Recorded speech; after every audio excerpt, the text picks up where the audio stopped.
हम लाते हैं top news, आपके फेवरेट टॉक शोज और अनलिमिटेड एंटरटेनमेंट सिर्फ यूट्यूब पर। अगर आपने अभी तक हमारा चैनल सब्सक्राइब नहीं किया तो अभी सब्सक्राइब करें और बेल आइकॉन को क्लिक करके हमारी लेटेस्ट वीडियोस के बारे में अपडेट जानें। सब्सक्राइब कीजिए और हम आपको लिए चलेंगे आपकी फेवरेट वीडियो की तरफ।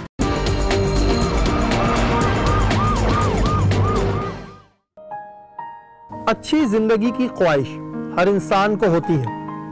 हर शख्स की ये कोशिश होती है कि वो अपनी जिंदगी को अच्छे से गुजारे, अपने माँ बाप, बहन भाइयों और बीवी बच्चों को हर वो आराम दे जिसकी उन्हें ख्वाहिश हो।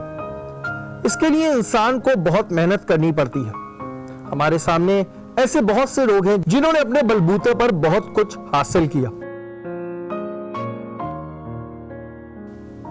हमारे यहाँ एक खास तबका ऐसा भी होता है जिसकी ख्वाहिश बैरूने मुल्क जाकर नौकरी करने की होती है ताकि वो अपने घर वालों को अच्छी जिंदगी दे सकें। अगर हम अंदरून पंजाब और अंदरून सिंध में देखें तो जो लोग इन इलाकों से बैरूने मुल्क में होते हैं, इन्हें इनके इलाके में रोल मॉडल समझा जाता है। एक तासुर यह भी है कि बस एक बार बैरूने मुल्क निकल गए तो बस जिंदगी में आराम आ जाएगा और दुनिया बदल जाएगी। बैरूने मुल्क जाने के चक्कर में बहुत से लोगों ने अपनी जिंदगियां तबाह कर दी। बैरूने मुल्क जाकर नौकरी करने में कोई बुराई नहीं, लेकिन बहुत से लोग गैर कानूनी तरीके से बैरूने मुल्क जाते हैं, जो जाली एजेंटों के चक्कर में आकर ना सिर्फ अपनी जिंदगी तबाह करते हैं, साथ साथ अपने घर वालों को भी मुसीबत में डाल देते हैं। जाली एजेंटों का काम आपको वो सुनहरे ख्वाब दिखाना होता है जो शायद आप खुद देखना चाहते हैं, जबकि असल जिंदगी में इसका दूर दूर तक कोई ताल्लुक नहीं होता और इंसान इनकी बातों में आकर एक ऐसे जाल में फंस जाता है जिसका अंजाम बहुत भयानक होता है। हमारा आज का प्रोग्राम उन लोगों के लिए है जो बैरूने मुल्क जाने को ना जाने क्या समझते हैं। बहुत से लोगों को दूसरे मुल्कों से डिपोर्ट किया जाता है जो गैर कानूनी तरीके से किसी और मुल्क में रह रहे होते हैं। आज के प्रोग्राम में हम आपको दिखाएंगे कि उनकी जिंदगी क्या होती है। माजी में हमने एक ऑपरेशन पाकिस्तान कोस्ट गार्ड के साथ कवर किया था जिसमें हमने आपको दिखाया था कि कैसे समंदर के जरिए लोगों को बैरूने मुल्क लेकर जाया जाता है। ये जो इंसानी स्मगलिंग होती है इसमें एजेंट्स का बड़ा एक रोल होता है। एजेंट्स इसमें बड़ा गलत रोल प्ले करते हैं, लोगों को सपने कुछ दिखाते हैं और फिर ऐसी जगहों पर उतार देते हैं जो डेजर्ट्स होते हैं और फिर उनकी दूसरी जगहों पे जाकर उनके साथ बड़े मसले होते हैं। बिल्कुल एग्जैक्टली ये बहुत ज़्यादा मसला है, बल्कि आपके थ्रू हम पूरे पाकिस्तान को बताना चाहेंगे कि ये सी का रूट्स इतना आसान नहीं होता। आप देखेंगे इंशाल्लाह आगे जाके कि इन्होंने तय खानों में छुपाए हुए होते हैं बंदों को, जो कि वहाँ उनका दम घुट जाए, जो कुछ भी हो जाए। और इवन के सो फॉर कि हमें कई ऑपरेशन में उनकी हड्डियाँ तक मिली गई हैं और इसका मतलब है कि दो तीन दिन भूखे रहते हैं। कोई पता नहीं होता कि किस टाइम पे ये पहुँचेंगे और पहुँचेंगे भी कि नहीं पहुँचेंगे। अतला के मुताबिक हमारे ख्याल में ये जो सामने वाली शिप है जिसके ऊपर ग्रीन कलर का फ्लैग है, ये वाली बोट है। ये दोनों बोट जो है थोड़ी सी हमारे पीछे रहे, हमारे साथ रहे। दोनों बोट हमारे साथ रहे थोड़ी। आप जो लोग भी हैं अपने बोट का इंजन बंद कर दें। कैप्टन मौजम की हिदायत पर स्पीड बोट ने इस बोट को रोकने की कोशिश की, लेकिन इस बोट ने रुकने का नाम नहीं लिया। लॉस वार्निंग दी जा रही है, अपने बोट का इंजन बंद कर दें, अपने बोट का इंजन बंद कर दें। लॉस वार्निंग दी जा रही है आपको। और साथ में बोट को रोकने के लिए वार्निंग फायर भी किया गया। थोड़ी देर गुजरने के बाद कोस्ट गार्ड के जवानों ने इस बोट को रोक लिया। अब बारी थी कि इस बोट को चेक किया जाए। इसका ना रुकना हमें इस बात का यकीन दिला रहा था कि जरूर दाल में कुछ काला है। समा 1 और 2 दोनों को दोनों तरफ से घेर ले। ये बोट पे जितने लोग भी हैं सब लोग खड़े हो जाएं। हैंड्स अप सारे।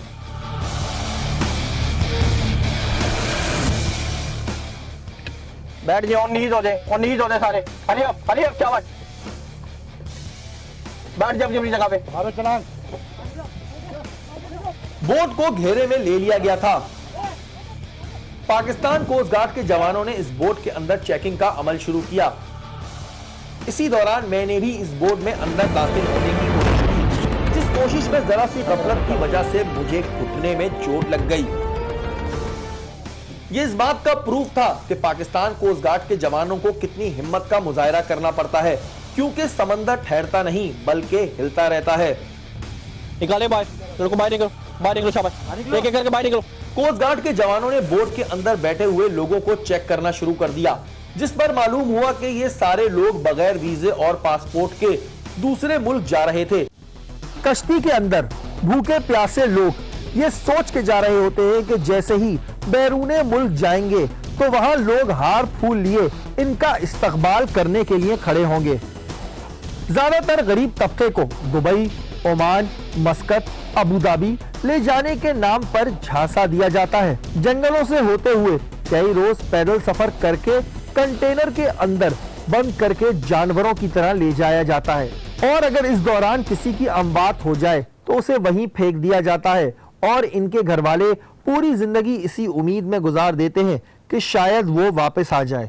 और जब ये लोग बैरूने मुल्क पहुंच जाते हैं तब भी इनकी जिंदगी सूली पर ही लटकी रहती है, क्योंकि किसी वक्त भी इन्हें वहां गिरफ्तार करके जेलों में डाल दिया जाता है और फिर इन्हें अपने मुल्क की कदर होती है। हम आपको ड्रामाई तश्कील के जरिए ये दिखाते हैं कि ये एजेंट आपको किस तरह अपने जाल में फंसाते हैं और इनका तरीका वारदात क्या होता है।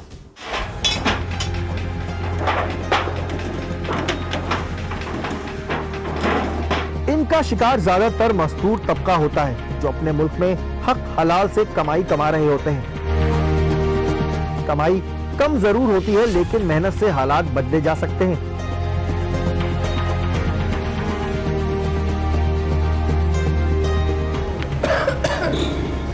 मामा एक चाय लेके आओ मामा। अस्सलाम वालेकुम। वालेकुम सलाम। ये लोग ऐसे सादा लोगों को सुनहरे ख्वाब दिखाना शुरू कर देते हैं। बातें तो ऐसी करते हैं जैसे बैरूने मुल्क में इनकी बहुत फैक्ट्रियां चल रही हों। मजदूरी में इससे कहीं ज्यादा कमा सकते हो, लेकिन पाकिस्तान में नहीं। फिर कहा दुबई, मेरा एक जानने वाला है, उसने कई लोग दुबई भेजे हैं। बोले तो मैं आपको ले चलूं। आप अभी ले चलो, मेहरबानी की। इसके बाद ये आपको किसी बंदे से मिलवाते हैं। इसके लिए बैरूने मुल्क भेजना कोई मसला ही नहीं होता। भाई ऐसा है कि हमारे कुछ कंपनियों से दुबई में बहुत अच्छे ताल्लुकात हैं, वहीं पर तुम्हारी नौकरी करवा देते हैं, लेकिन मेहनत से और दिल लगी से काम करना, कुछ शिकायत का मौका ना मिले। मैं दिल लगी से काम करूँ, उसके लिए मुझे करना क्या होगा? यार ज्यादा कुछ नहीं, बस वहाँ के एजेंट की फीस, आने जाने का खर्चा और कुछ दीगर मसाइल हैं उसके पैसे वगैरह। फिर भी कितने पैसे लगेंगे सरकार? यही कोई 30,000 रुपये लगेंगे सब मिला के, बस। ये पैसे तो ज्यादा है। ये तो तुम इसके साथ आए हो ना, तो ये पैसे बताएं। और तनख्वाह भी तो तुम्हारी 1800 दरम होगी, यानी पाकिस्तानी 55,000 रुपए। बड़ी बड़ी बातों में ये सादा लोग इंसान को फंसा लेते हैं। अच्छा है, मैं कुछ करता हूँ, मुझे आप 1-2 दिन का टाइम दे दें। यार बस जल्दी कर लो, 1-2 दिन में हो जाने चाहिए पैसे, क्योंकि ज्यादा टाइम नहीं, हमने निकलना भी है। बड़ी मेहरबानी।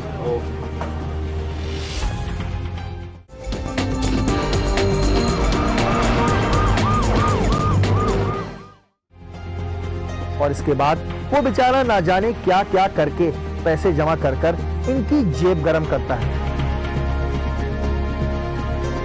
वो ये सोच रहा होता है कि ऐसा करने से इसकी जिंदगी बन जाएगी, जबकि वो अपनी मौत का सामान खरीद रहा होता है।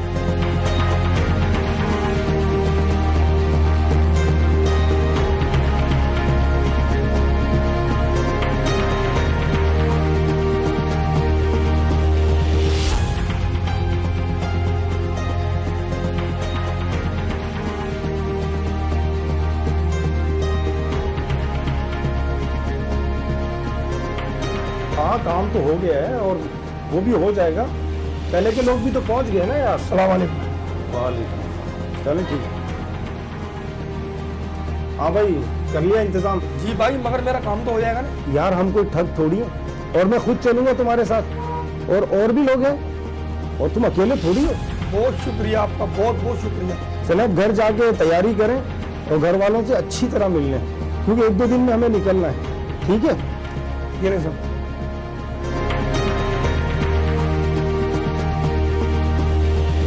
आंखों में सपने लिए अपने माँ बाप से मिलकर निकल तो जाता है, लेकिन आगे का सफर इंतहाई खौफनाक होता है। इस सफर का अंजाम हमेशा बुरा ही निकलता है, क्योंकि सिर्फ ख्वाबों की दुनिया में ही ऐसे लोगों को तरक्की मिलती है। हकीकत बहुत औलाक और खतरनाक है। कैसे हो भाई, ठीक हो? अल्लाह का शुक्र। तैयारी तो मुकम्मल है ना? जी जी।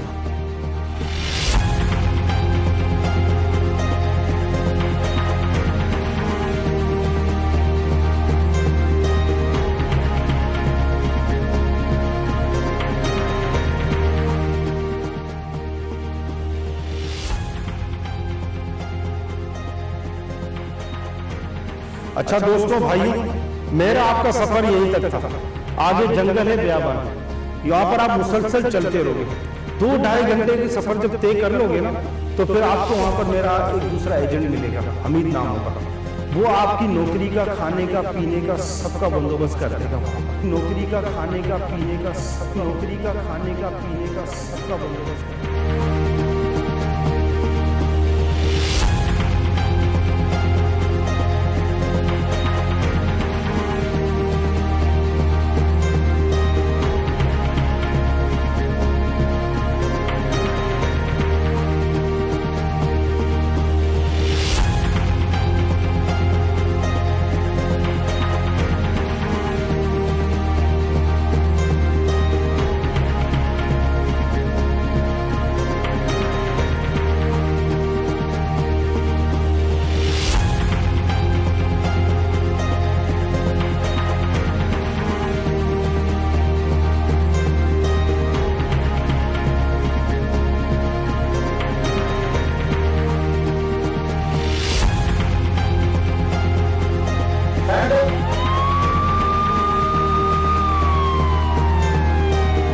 FIA anti human trafficking circle का इदारा ऐसे लोगों के खिलाफ कार्रवाई करने में मसरूफ अमल है।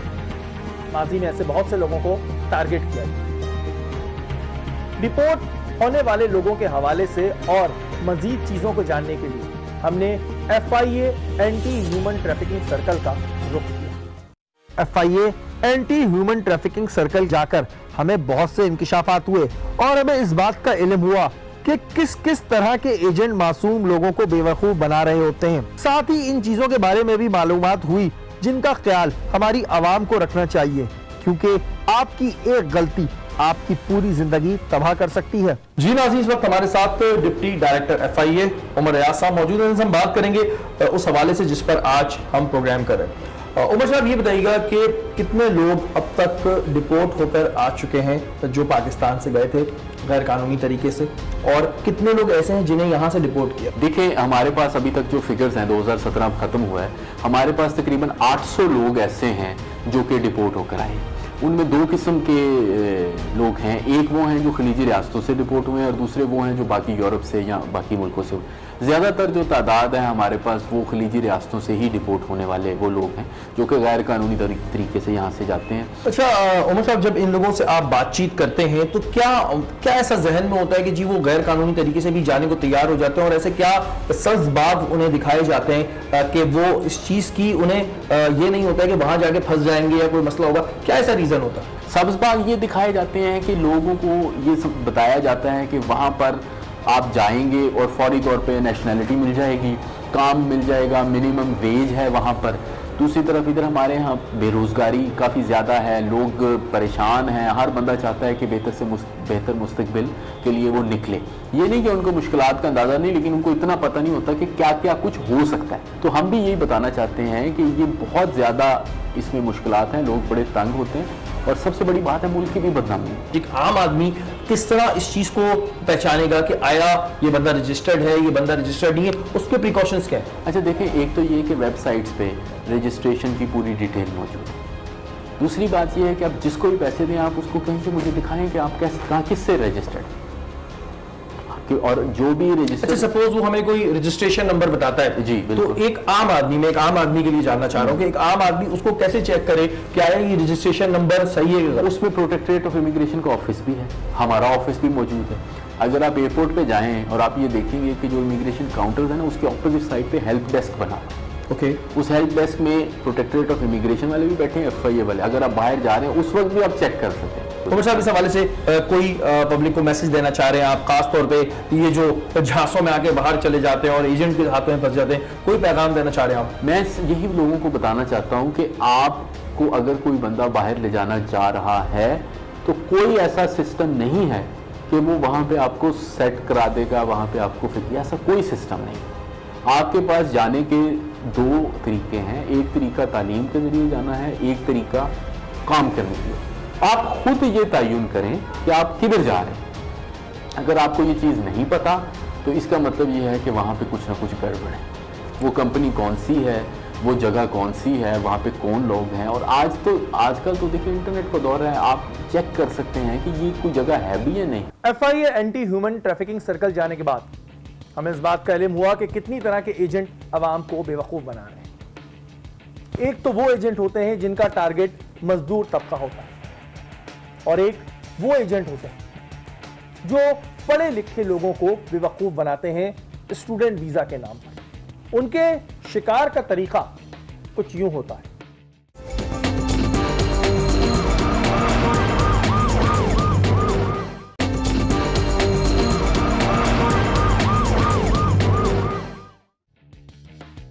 आए दिन अखबारों में इनके इश्तिहारात नजर आते हैं। इनका काम भी कुछ यूं ही चलता है।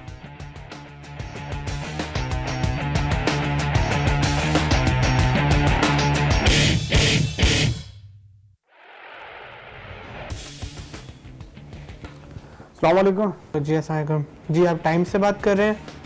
जी जी बिल्कुल। ये मैंने आपका अखबार में ऐड पढ़ा था UK स्टडीज़ के लिए। हाँ जी हमारा ही है। आप ऐसा करें मुझसे ऑफिस में आके मिलें। अच्छा जी, मैं शाम तक आता हूँ। मैं एड्रेस सेंड कर रहा हूँ आपको।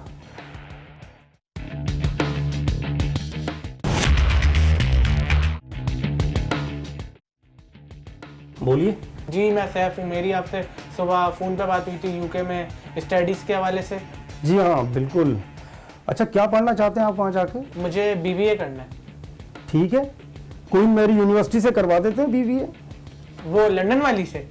हाँ बिल्कुल वही वाली। लेकिन सर इसकी क्या रिक्वायरमेंट्स होंगी? इसके लिए तुम्हारे डॉक्यूमेंट्स की सारी फोटोकॉपी और वीज़ा और कंसल्टेंट फीस चाहिए होगी हमें। लेकिन सर मगर खर्चा कितना हो जाएगा? देखो भाई, इसमें वीज़ा, कंसल्टेंट फीस और एडमिशन फीस मिला के टोटल 4 लाख रुपए बनते हैं, और इसमें कोई बार्गेनिंग नहीं होती। अच्छा चले, मैं आपको अपने घर वालों से पूछ कर बताता हूँ। लेकिन यार ज़रा जल्दी बता दीजिएगा। वो क्या है कि यूनिवर्सिटी की सीट्स लिमिटेड होती है ना। स्टूडेंट्स को एडमिशन के नाम पर बेवकूफ बनाते हैं और हर तरह का वादा करके इनसे एक बाहरी रकम बटोर लेते हैं। वो यार प्लीज कुछ कर दें, मौका दोबारा नहीं मिलेगा।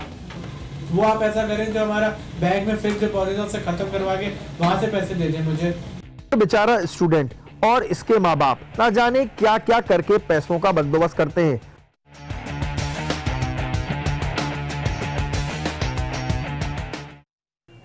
हेलो जी उमर भाई।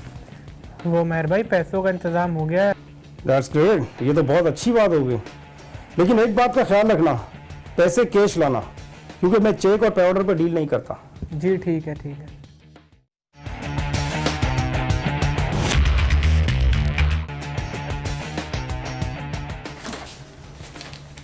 वालेकुम सलाम। अच्छा सारी चीजें लिया है जो बताया था मैंने आपको? ये रे।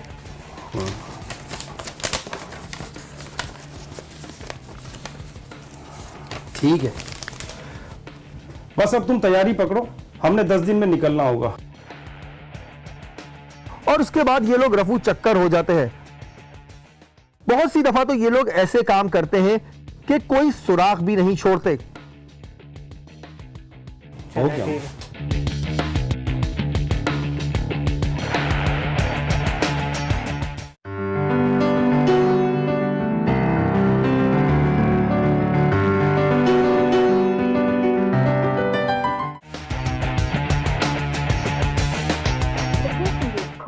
Temporarily not available. फोन क्यों नहीं लग रहा है यार इनका? क्यों नहीं लग रहा है यार? जाकर ही चेक करना पड़ेगा।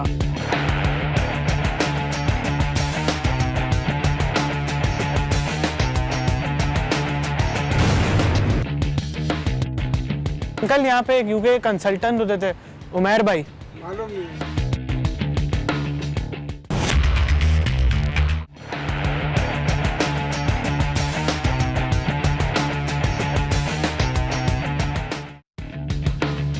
The person you've called is temporarily not available. FIA anti human trafficking circle के पास आज वो लोग मौजूद हैं जो अपनी आंखों में सपने सजाए परदेश तो गए, लेकिन इसके बाद इनके साथ क्या हुआ, आइए खुद इनकी जुबानी सुन लेते हैं। कहाँ गए थे आप? दुबई गया था। दुबई जा रहे थे? हाँ।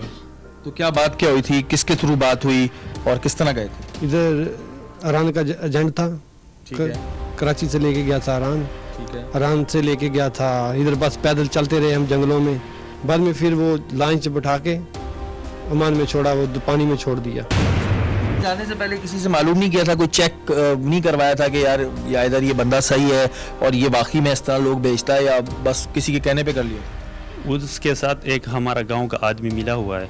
अच्छा। उसने मुझे बोला कि मेरा भाई उधर है, वो भी ये काम करता है। कितने पैसे लिए तुमसे? 1,10,000 लिया। कहाँ जा रहे थे? दुबई से। दुबई जी। कहाँ से पकड़े गए? हम दुबई में। दुबई में थे जी। किस तरह गए? ये वादर गया काम किया, कुछ अर्सा उधर काम किया, एक बलूची मिला, उसने बोला चलो मैं तुमको दुबई भेजता हूँ। ठीक है। वो उधर लेके गया ईरान में, कुछ पैदल चला, कुछ गाड़ी पे लेके गया, उधर कुछ दिन जंगल में हम लोग को ठहराया। जंगल में कहाँ रुकते थे? ये ईरान का जंगल है, पता नहीं ये तो कौन सा है, बस जंगल होता था। हाँ, उधर आदमी ईरानी लोग आते हैं जाते हैं, कुछ खाना वगैरह देते हैं, वो लोग खाना देते थे। हाँ, फिर लाच में बिठाया, ओमान में लेके गया। वहाँ पे हाँ, वहाँ पे पैसे कितने लिए? 40,000। 40,000। और यहाँ पे कितना कमा रहे थे तुम गवादर पे? तो ग्वादर पे सर 30-40 कमा रहे थे। तुम्हें क्या ऐसा शौक हुआ कि मैं निकल जाऊँ? वो बोला उधर बहुत पैसा कमाता है आदमी। वो खुद गया था कभी? तो पता नहीं, हम लोगों को सरों से ऐसा ही बोला। पासपोर्ट बना था? नहीं, पासपोर्ट हम नहीं बनाया। तो तुम्हें थोड़ा सा सोचना चाहिए था ना इस बारे में भी। जी सर, अभी तो आया है, हम लोग को ये कानून का कुछ पता नहीं था, अभी मालूम है तो कानून बगैर कानूनी हम गया है। कहाँ से पकड़े गए? अबू जुबैर, दुबई से। पासपोर्ट था? नहीं। अच्छा, कैसे गए? बस लंच में गया था उधर। रास्ते में क्या गुजरी थी? बहुत मुश्किल गुजरी थी। क्या बहुत मुश्किल? इधर से गया, पानी में बहुत भूखे प्यासे पैदल करते करते। कितने दिन का सफर हुआ? 1 महीना तक लग गया। 1 महीना? 1 महीना। और 1 महीने तक खाना पीना ये सब? ये कुछ छालिया वगैरह ये उठाते थे, किधर इस बागों में खाने के लिए को बाग वालों से लेते थे, ऐसे घरों से किधर किधर से छुपके इस हिसाब से क्या। फिर पाकिस्तान की कदर हुई? बहुत हुई। ये लगा अपना मुल्क अपना होता है। अपना तो अपना होता है। आप कहाँ गए थे? हम ईरान गया, इधर से ईरान से ऊपर, ओमान से दुबई। दुबई जैसा पहुँच गए थे? पहुँच गए। और जब दुबई पहुँचे तो क्या हुआ? जैसा बॉर्डर क्रॉस कर रहा था फौजी पीछे थे, 2 घंटे के बाद पकड़ा। 2 घंटे बाद ही पकड़े? रात को बस। और आपके कितने पैसे लगे? 60,000 तक लगा। कहाँ से पकड़े गए? हम दुबई से पकड़ा गया सर। दुबई से? जी सर। कैसे गए थे? रास्ता ऐसा गुजरा, बस कभी पैदल चलता था, कभी गाड़ियों में लेके जाता था, कभी पैदल कभी गाड़ियों में। माना 25 दिन इधर लगा ईरान में हमारे को। फिर इधर से ईरान में वालों ने मेरे को बिठाया, जाके ओमान में छोड़ा उधर, फिर उधर भी ऐसा घुमा, उधर 4 दिन। कितने दिन सच बताना, भूखे कितने दिन रहे हो? भूखे रहा, कभी रोटी मिलता था, कभी नहीं मिलता था, कभी मिलता था 1 दिन 2 दिन में नहीं मिलता था। में अपने मुल्क की कदर होती है? हाँ, क्यों नहीं होता है। ये वो तमाम लोग हैं जो पाकिस्तानी हैं और इन्होंने क्या तकलीफें सही होंगी ये अभी आप नहीं सोच सकते, क्योंकि जिस पे गुजरती है वही सोच सकता है। किस तरह जंगलों में गुजरे, 3-3 दिन भूखा रहना, और इसमें कई अमवात होती हैं, इसमें कोई शक नहीं है कि लोगों की अमवात हो जाती है, उन्हें पानियों में फेंक दिया जाता है, उनका जिंदगी भर दोबारा पता नहीं चलता है। लेकिन ये वो हकीकत है जिसका सामना ये लोग कर रहे हैं, और खुदारा इस चीज़ के ऊपर आप लोग जो हैं वो सख्ती से जो है वो अब इस चीज़ को कंडेम करें। और इसमें FIA एक बहुत अच्छा रोल प्ले कर रहा है, और जितना भी हो सके इस चीज़ से हमें बचना चाहिए। हमारी आवाम को भी सोचना चाहिए कि आखिर कैसे वो किसी और मुल्क में जाके गैर कानूनी तरीके से अपनी जिंदगी गुजार लेंगे। ऐसा फिल्मों में तो मुमकिन होता है, लेकिन हकीकत में ऐसा मुमकिन नहीं। और कभी कभी आप बैरून मुल्क में ऐसे लोगों के हाथों में चल जाते हैं जो आपके साथ जानवरों से भी बदतर सलूक करते हैं। ऐसे भी बहुत से वाकयात देखने में आए कि इंसानी जिस्म के आज़ा निकाल लिए जाते हैं, और ऐसी बहुत सी वीडियोस सोशल मीडिया पर मौजूद हैं।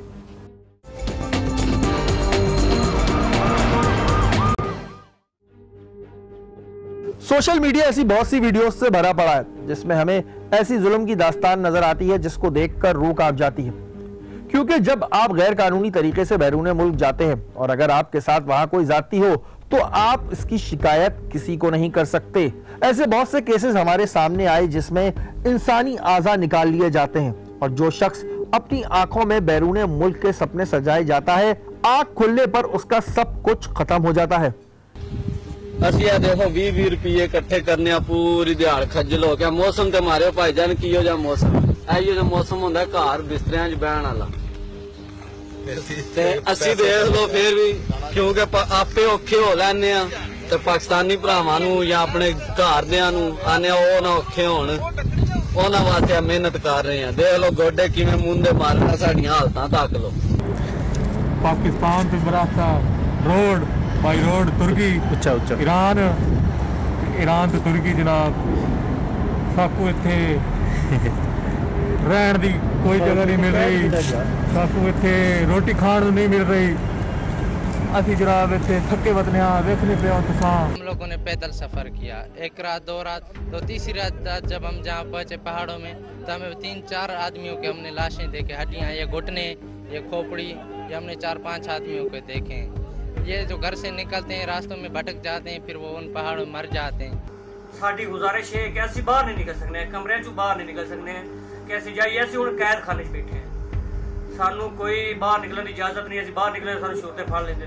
FIA anti human trafficking circle हाल ही में ऐसे बहुत से एजेंट्स को टारगेट कर चुकी है जो आवाम को लूटने में मसरूफ अमल थे। किसी को ओवरसीज एम्प्लॉयमेंट के नाम पे तो किसी को स्टूडेंट वीजे के नाम पे उनसे लाखों रुपए लूट कर रफू चक्कर हो जाते। उनके चेहरे आज हम आपके सामने लाएंगे।